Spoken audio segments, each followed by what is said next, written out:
Kathryn Fish, good friend, Hello, former Ben. colleague. That's right. It's been Many, a many been a years. little while since we've had a chance to catch up, and I'm so excited to talk to you today. Really, we haven't really caught up on all the stuff you've been doing since our time together at CloudBees, which Yeah. was several years ago. So why don't you just introduce yourself? We'll kick it off there. Yeah. No, I'm super excited to be hanging out with you again, Ben. I am Kathryn Fish. I've been in the enablement space for probably 15 or so years. Worked in a variety of fields, all around adult education and professional development. I worked at law firms. I worked in finance. But my first kind of foray into the tech sector was when I worked at Red Hat back in Raleigh about 15 years ago. And started out there kind of in the commercial operations space and then translated that into a new team that they had founded around global sales productivity and readiness. So that was kind of my first exposure into enablements. And then from there, did that for several years and then wanted to go kind of small and get that startup experience. So went to a few different startups, scale ups, really brought in to help build out enablement programming from the ground up and create that foundation. Yeah, So that's where we met at CloudBees, obviously, and worked yeah. together for 2 or 3 years. I was then at a company called Invoca doing a very similar thing. And Mhm. then most recently, I've now been in a company called ChainGuard for the past year and several months. Again, just early stage, really building in enablements from foundations and setting that scene early on. So it's Yeah. been really fun. It's a fun area, and I'm excited. I know we're going to be talking about some of those details here today.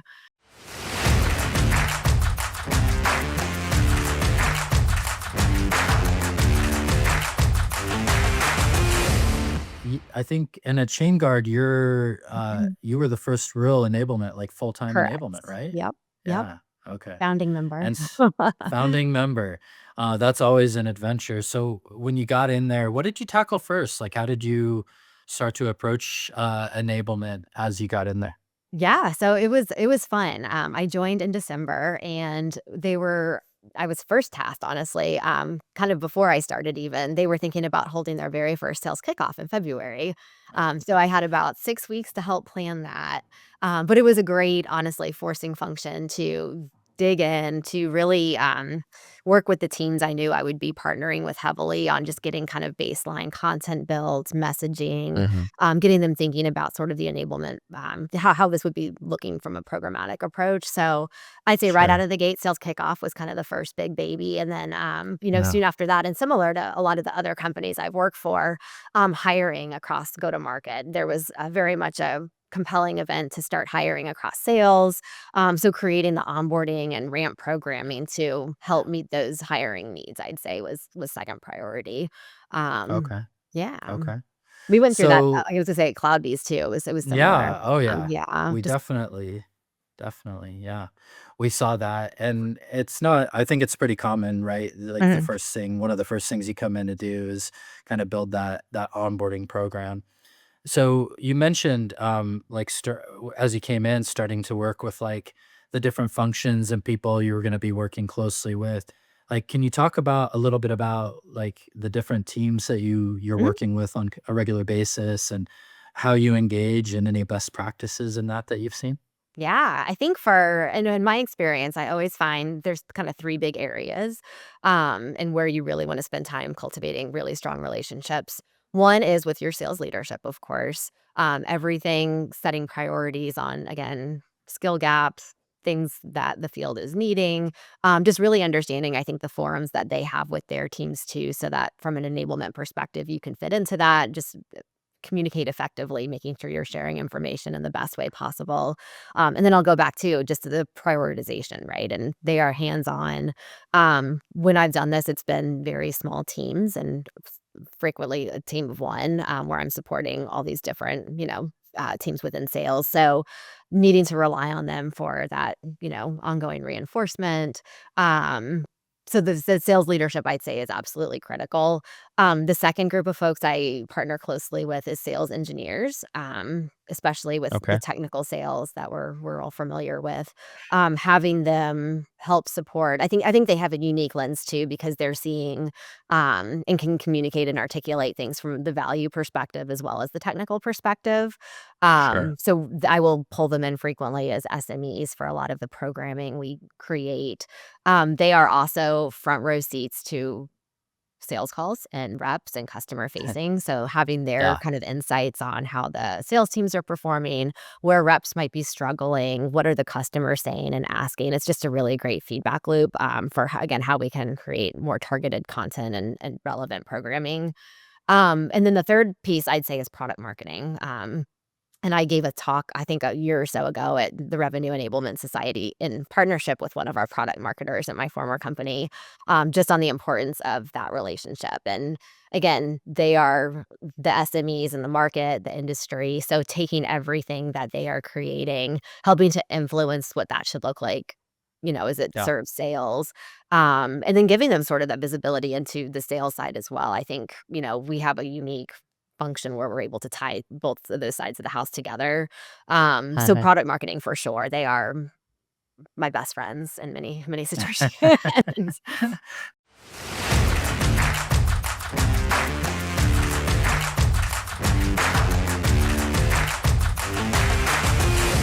So you started with SKO, and then obviously you had to get into, the sales kind of life cycle, right? Where you got into onboarding. And then I'm sure you've also done some things around continuing education, like how Mhm. you keep people up to speed on changes and things like that. Can you speak to that a little bit? Yeah, I think this goes back to figuring out what are the right forums for sharing out information to people, and I believe firmly there's a difference between awareness and information, and then where you want to go deep for training, and not Yeah. everything that needs to be informed upon needs to be trained upon. So I Right. think right now, and what I've done in the past too, is there's typically like a weekly kind of all sales, all hands type call where it tends to be more informational and just awareness driven. Okay. So getting out, again, upcoming events, campaigns, if there's product announcements or updates, just putting them on radars early, just from a change management perspective. And then when it Hmm. becomes much more timely and, getting closer to GAs or if an event is, around the corner, going Hmm. deeper, probably in a more of a team level type setting where you get to spend more hands on time, whether it's pitch practice, messaging, objection handling, role play, even just event prep, like cadence creation, that kind of thing. I would Hmm. typically do that at the team level. Outside of that, and we talked a little bit about just communication in general with the team and getting information out there. I do, and I've done this in every role, it seems like, sending out some kind of end of the week digest or recap for what were the top items Mm. that they should be Yeah. aware of.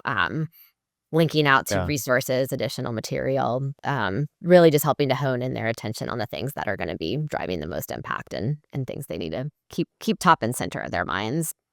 Sure. Mhm. What does that made me think of something. What does your enablement tool stack look like right now? Yeah, so right now we're using a tool called Showpad. So Showpad both Mm. for content solution and the LMS side. We use Okay. Gong for, reviewing call recordings. Hmm.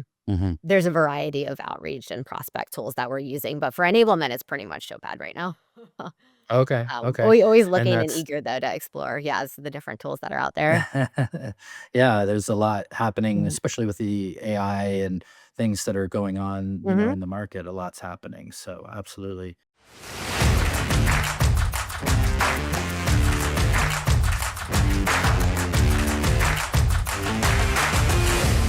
So you came in, you were a one woman shop, but I'm guessing over the year and few months you've been there, you've started to build out your team a little bit. Is that Mhm. right? That's right, Yeah. yeah, so I was able to make my first hire almost a year ago, and it's been great, honestly, just having the support, having done this by myself for so long, so that was Yeah. huge, and again, just given the rate at which we were growing, um, being able to give dedicated headcount to supporting some of our AE teams, our BDR teams Yeah. was incredible.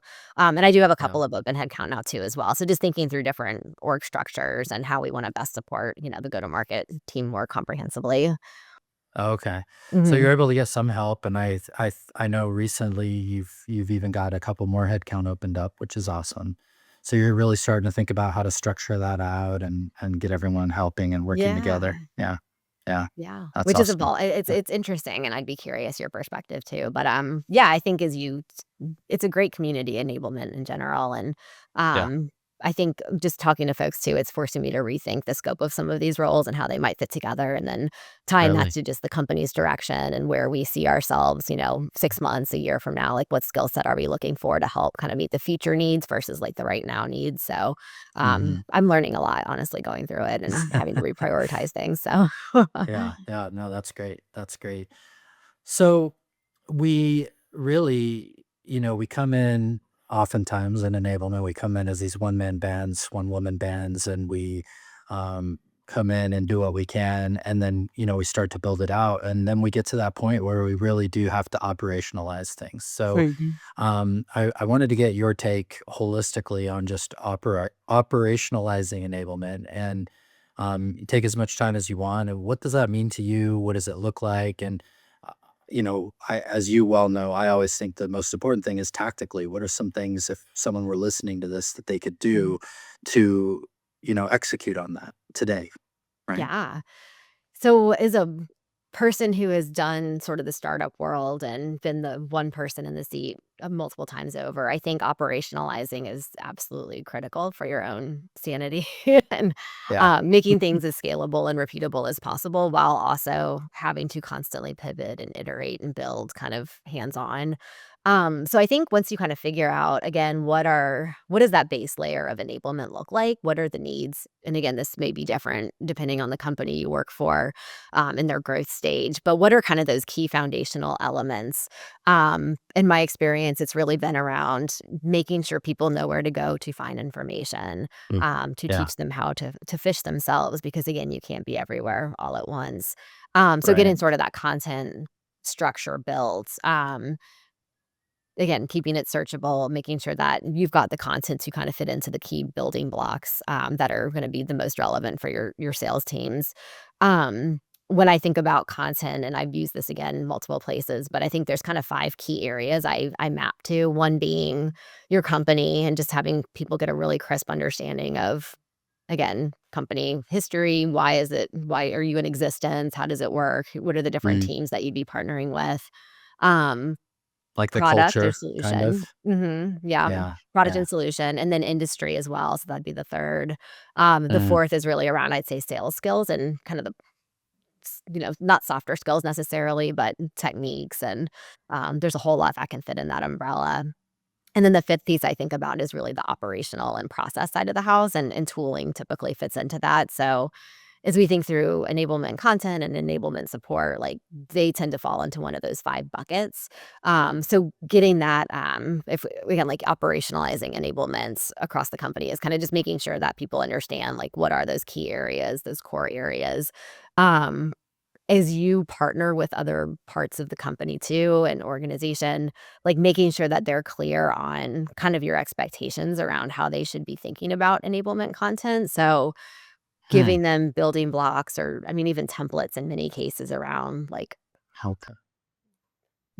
how do they like, especially product marketing as they're coming up with messaging, what are they how should they shape their content to best meet the needs of Mm. the end users or recipients, so So Mhm. like templates for battle cards, templates Y that for yeah, or even just content training areas. content. Yeah, Yeah. yeah, Okay. exactly. Like, how can they Mm. best present their information in a way that will be the most easily received Yeah. and meaningful? And that can Mhm. evolve too, right?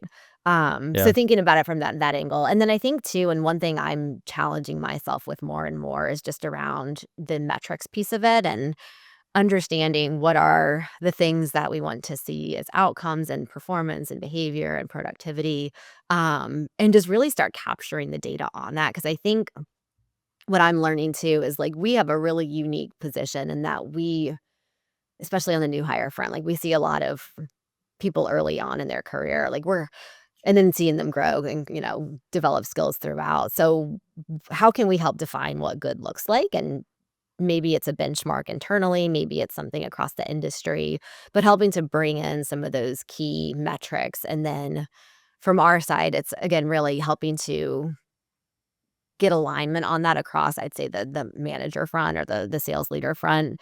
And then how do we best communicate and set expectations to that, especially early on in someone's career? Mhm. So that's something that I'm constantly trying to do more of. I'd love your thoughts on that too, just having gone through all this before.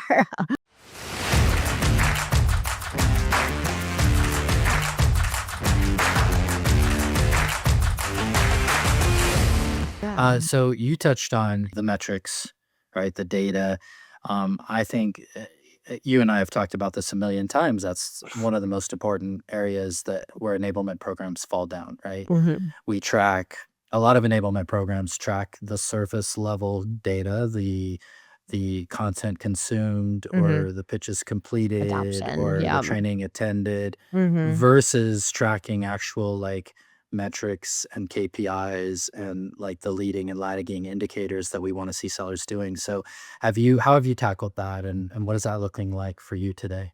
Yeah, it's a good question, and yeah, still figuring it out, I'd say, but I think, there are certainly things as it relates to I think about onboarding specifically and just getting people up to speed as quickly as possible. I think Mhm. that's in some ways easier to track than maybe performance of folks who've been there for a while, where you can Sure. look at things like, are they hitting their number and how quickly your deal's progressing, the velocity and all that. Right. So I think for Hmm. me, what I like to look at, early on in someone's career and tenure, like, are they consuming the right materials? And that does tie a lot to kind of that high level, Hmm. adoption, Hmm. consumption. Are Yeah. they Yeah. certified? I'd say within the first 30 days or so, that's going to be really important. Are they conducting the right type of outreach activity? So thinking through like activity metrics or activity tracking early on. And then I think beyond that, as you get a little bit more tenured, ensuring that they're not only performing the right outreach activities, but are they calling into the right types of accounts? Are they hitting the right personas and target Oh yeah, audience? that's great. So the more you can That's get great. more granular on that and just and seeing then how that impacts deal progression, and overall, are they tracking toward pipeline and hitting their number? So there's Mm, I'd say that's a little bit more leading in some ways is or sure. predictive, and Yeah. are they spending their time in the right areas? So thinking through ways you can track that and then again, as you get later stage, it does become much more pipeline, attainment, Yeah. um Absolutely. Absolutely. I agree. Like for new hires, like it's fairly easy to track like time to first deal or Yeah, other things mhm, that kind of give you some indication of like that ramp to productivity that all of mhm. us are trying to effectively measure. But it does get a little more difficult. Do you have are you having to kind of try to build all that yourself or are you working with do you have a sales ops team or other Mhm. people that you can help you with some of that? Yeah, for sure. No, we are fortunate in that we have a fantastic sales ops team, and again, at other companies too, I think they typically can house that data a lot more effectively. I do not claim to be a data genius by any means. So yes, the more I can pull in from other sources, it's fantastic. One challenge I know that we have, and I think this is probably consistent across, many companies, is how do you best pull in the data from various sources and create kind of a single view of everything kinda tied together. So, Salesforce Yeah. obviously has a lot of great stuff. We can pull things from Gong, from Showpad, Mhm. whichever tools we're using, but kind of pulling that all together and curating it in a way that does really Yeah. give you good insights, and then being able to share that out, I think, is something we're always trying to figure out. Yeah, yeah. I remember the year that you and I spoke together at Mhm. the RES conference. We had a data guru at CloudBees who had pulled a lot of Yeah. data for Yep. us, right? Remember that? And Mhm. really Exactly. shown that the people who had gone through certain programs had done certain things Mhm. were more successful. And Yeah. yeah, And one thing I'm trying to action, I think in this next couple quarters or so, again, is really like spending conscious time looking at the data with my team. Um, I mean, again, there's so many sources. I think being able to look at it holistically and then getting the insights from somebody who's much closer to onboarding and just kind of hmm, layering in the contextual feedback. If there's, qualitative, we're looking more at quantitative right now, but like the qualitative feedback as well. Because what I'd eventually like to get to is, monthly, maybe, whatever it might look like. How can we take this data and surface insights to then feed over to the sales leaders directly and help that inform coaching, skill development, gaps, competencies as we're thinking through like, competency models and career progression. But just being able to arm them, I think, with really good, insightful nuggets on how they can better coach their team. And then ultimately that helps improve enablement programming too.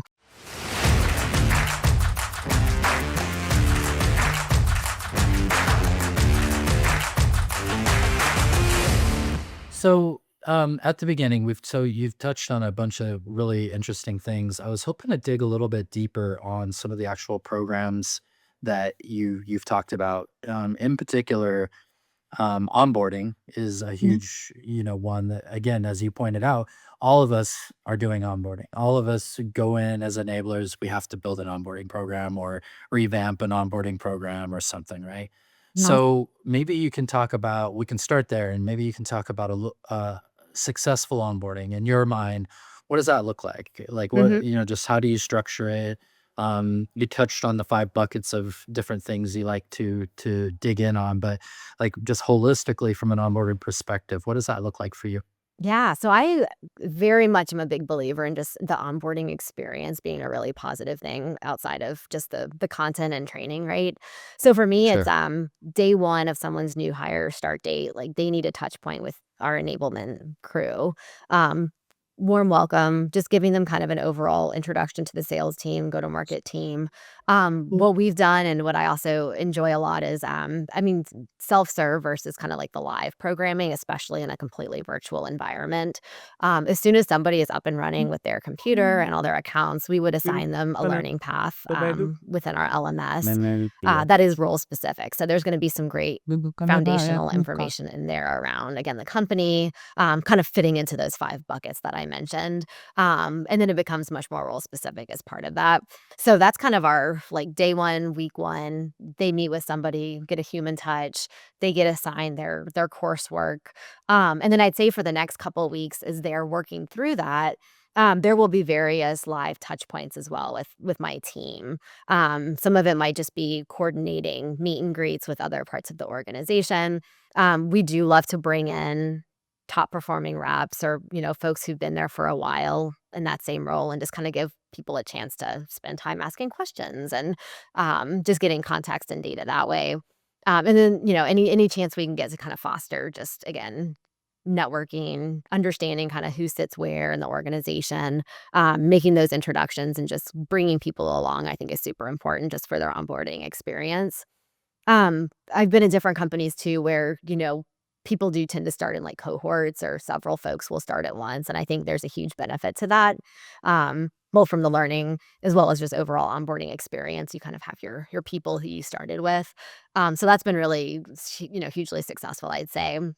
So self-guided human touch points virtually for the first several weeks, doing whatever you can to help arm the managers with, again, coaching questions, just getting up to speed on, again, like, all the tech that they're getting set up with. We have found that it has been effective to literally take time each week to walk people through their tech stack, and make sure that they are hands on keys, getting fully set up with all of their accounts, their integrations. They understand what each of these tools is for, so that we've learned that over the several months that that's been an effective use Sure. of time. Sure. And then as once you get into sort of the one-on-one level, we're fortunate enough right now, we're holding in-person kind of mini programming sessions once per month, with all the new hires who started that previous month or so. So kind of a catch-all, live in person. It takes a lot of what folks are going through self-serve and makes it much more interactive and kinda workshop focused, so taking everything that they're learning and then applying it, and we did something similar, when we were working together as well, where there's kind of a general education piece of it, there's more role-based or, track-based sessions depending on your do you sit on the technical side or more of the sales side? And then honestly, just the in-person ability to interact with each other. We bring in several SMEs from across the business. Again, people who are local, former reps, or reps who are in different parts of the org, and just giving them the ability to organically spend time together and ask questions. And usually by that point, have been there for a couple weeks. Some people start that week, which is, pros and cons to both, but they'll have a little bit of context under their belt and direction, and they can spend that time really effectively digging in. So yeah, those are a few different things. And then I think, with each of these, and if you are using an LMS, a lot of this can be automated, which is great, but building in different assessments or checkpoints or key activities around product, around the messaging, giving them hands-on practice where you can, and just making sure that they're consuming the content that you're putting out there. And right now we're exploring kind of exit certifications or what a comprehensive certification might look like. So, we're at a point now, I think, where we're able to do that, and that can take a variety of different forms. So yeah, it's evolving, and I think the thing with onboarding is every time you do it, just go back and retro it and make sure that you're getting feedback, you're doing surveys, just so that you can continue to up level and, update your programming. Yeah, absolutely, absolutely. That sounds great. Very comprehensive, which Mhm. is fantastic.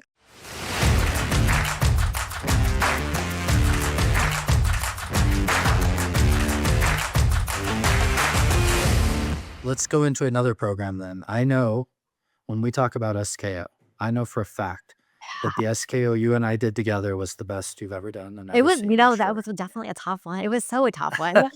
Incredible conversations. It really was, and the way we structured things Yep. was kind of unique, and Mhm. so that's cool. But just holistically for SKO,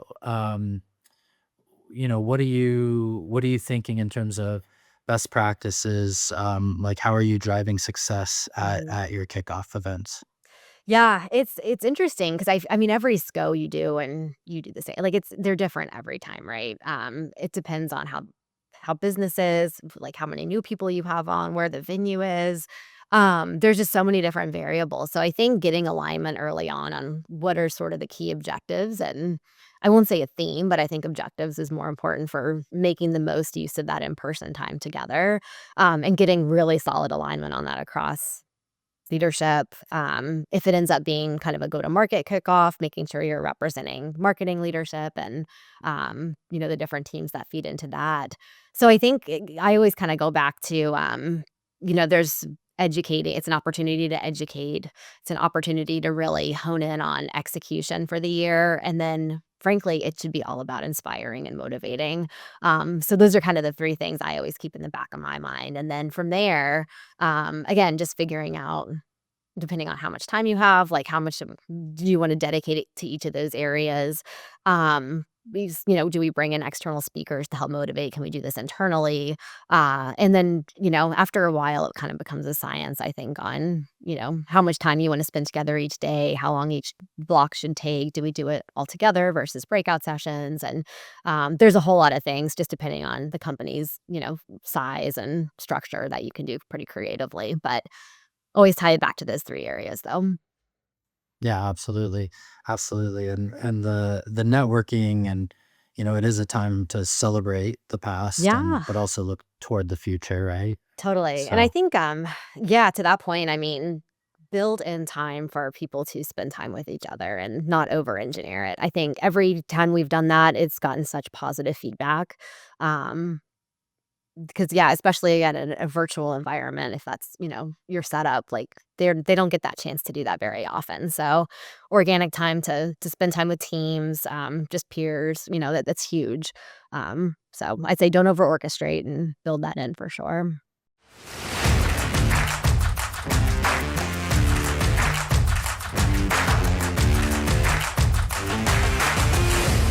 we've touched on a lot of great things. I think there's a couple things that I'm curious about just because they're top of mind. So one is, how are you today?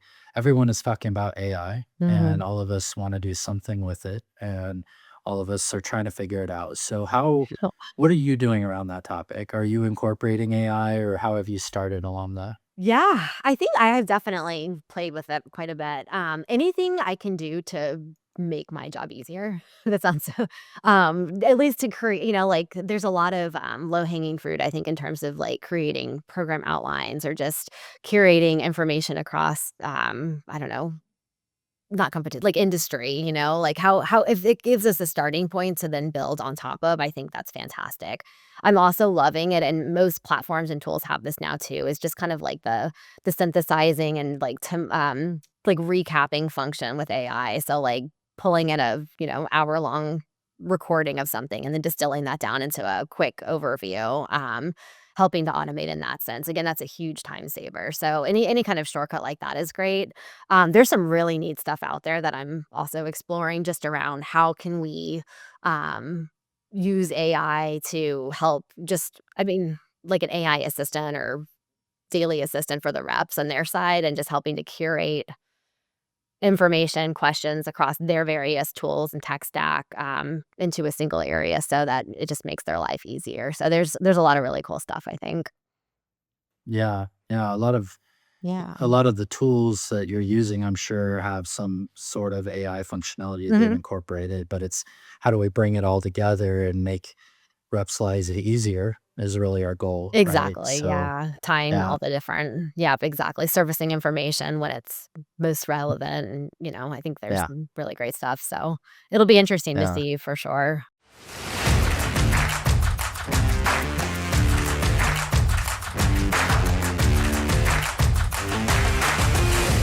In your role, like, especially because you've mentioned a couple times being in that kind of startup world, one of the things I know about startup world is that the needs of the business change constantly, and what is going on changes. That we're adapting quickly to Mhm, market trends or just all kinds of things. So, how are you kind of dealing with that kind of constant change mhm. in your role? Yeah, it is in every role I've held, yes, that you just have to be be adaptable.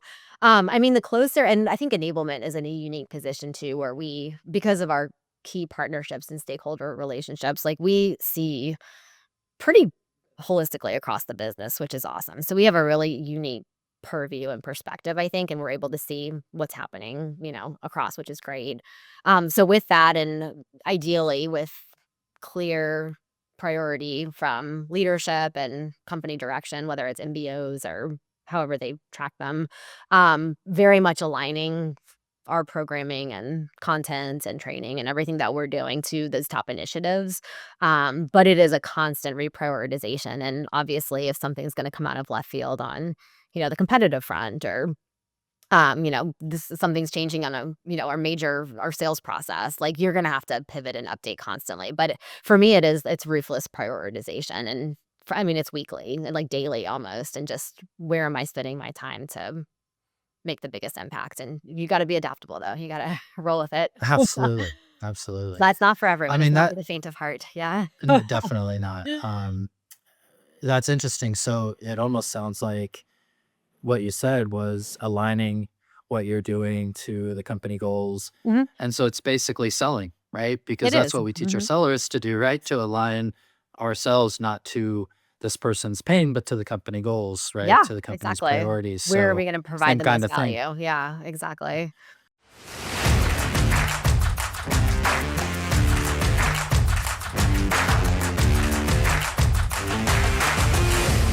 So enablement of sales, you're selling internally, No, basically. absolutely is 100%. Yeah.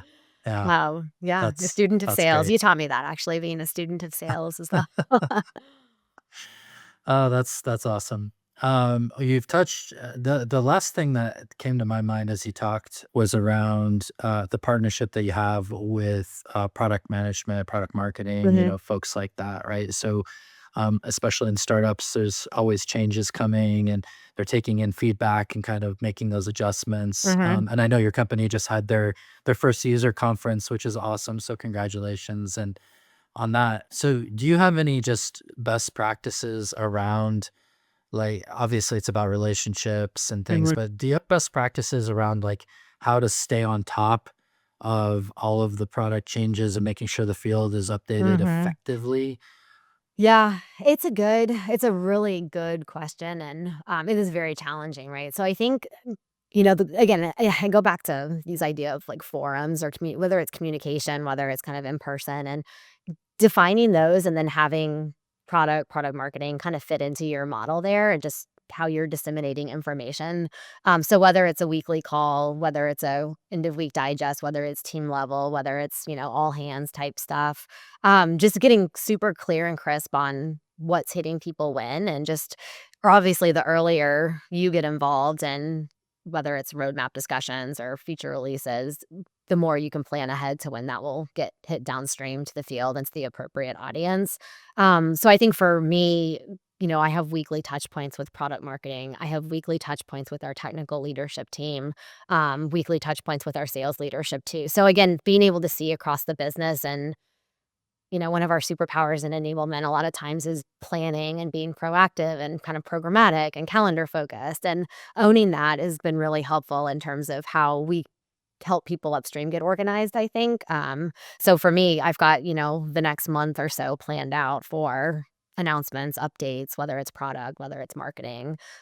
So the more we can get ahead of that. And then obviously you deal with the fire drills when they come out, as we just talked about, and things are going to change and shift around. But being able to provide sort of that programmatic structure to the folks who are creating and, building roadmaps and working on product, I think it's just more helpful for them, honestly. And then you can prioritize that for your downstream recipients across sales or the different teams you're supporting. So I'd say figure out your forum, your cadences, what is gonna be the Mhm. most effective for communication, and then have people kind of fit within that and map to that. Yeah. I think, I don't wanna be a bottleneck. I don't wanna be I'm happy to give those teams visibility into sales, and again, I'll create the forum to do that, but I think knowing that they're getting that visibility for their end users, I think it's a positive feedback cycle, right? So they're hearing directly from sales, they're getting the visibility, they're building their own brand. So I think it's just more likely that we'll be able to partner strongly together, if I'm not being kind of the bottleneck or the funnel there. So helping to create opportunities for those groups to be in the same room has been really helpful. I love that. So I hear you saying relationships, good communication, good planning, and a good operating cadence on it is all Hmm. important. Is what yeah, Yep. that's great. That's great. All right, here's the toughie. Oh man. Um, you've been in enablement a while now. You've been doing productivity and that sort of role for a while.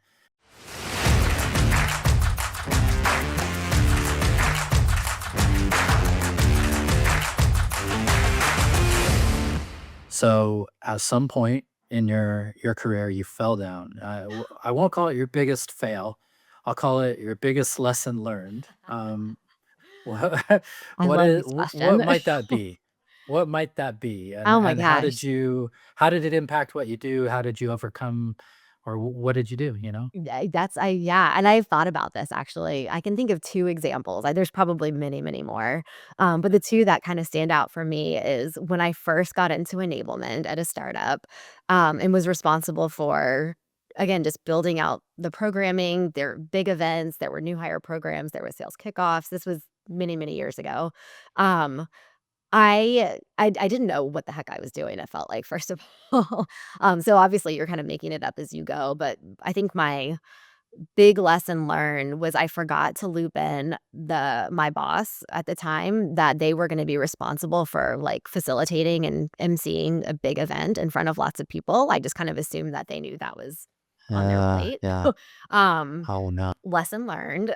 They did it, but I think just I mean, I've never felt so unprepared in my life, I think, and so learning from that now, I am absolutely crystal clear on setting expectations, making sure people are set up for success, especially if they're gonna have that visible role. So that was a tough one, but we got through it. Oh, Another that's one I'll rough. say too is, and again, over the years, just making sure that I'm bringing in leadership and management and giving them visibility, but also setting them up for some thought leadership within their own team. So making sure that I'm pulling in frontline managers to speak about, discovery skills and versus either external people or even the reps themselves. I think it's just a really good opportunity again to reinforce the relationship with leadership, but then also giving them set up for success across their teams and being seen as SMEs and just building their own thought, their brand and thought leadership too. So I'd say that's a big one that I'm trying to do more and more of. Um, That's great. yeah, That's great. That's great. lots of lessons learned Well, there. No, I mean, every day, lesson learned.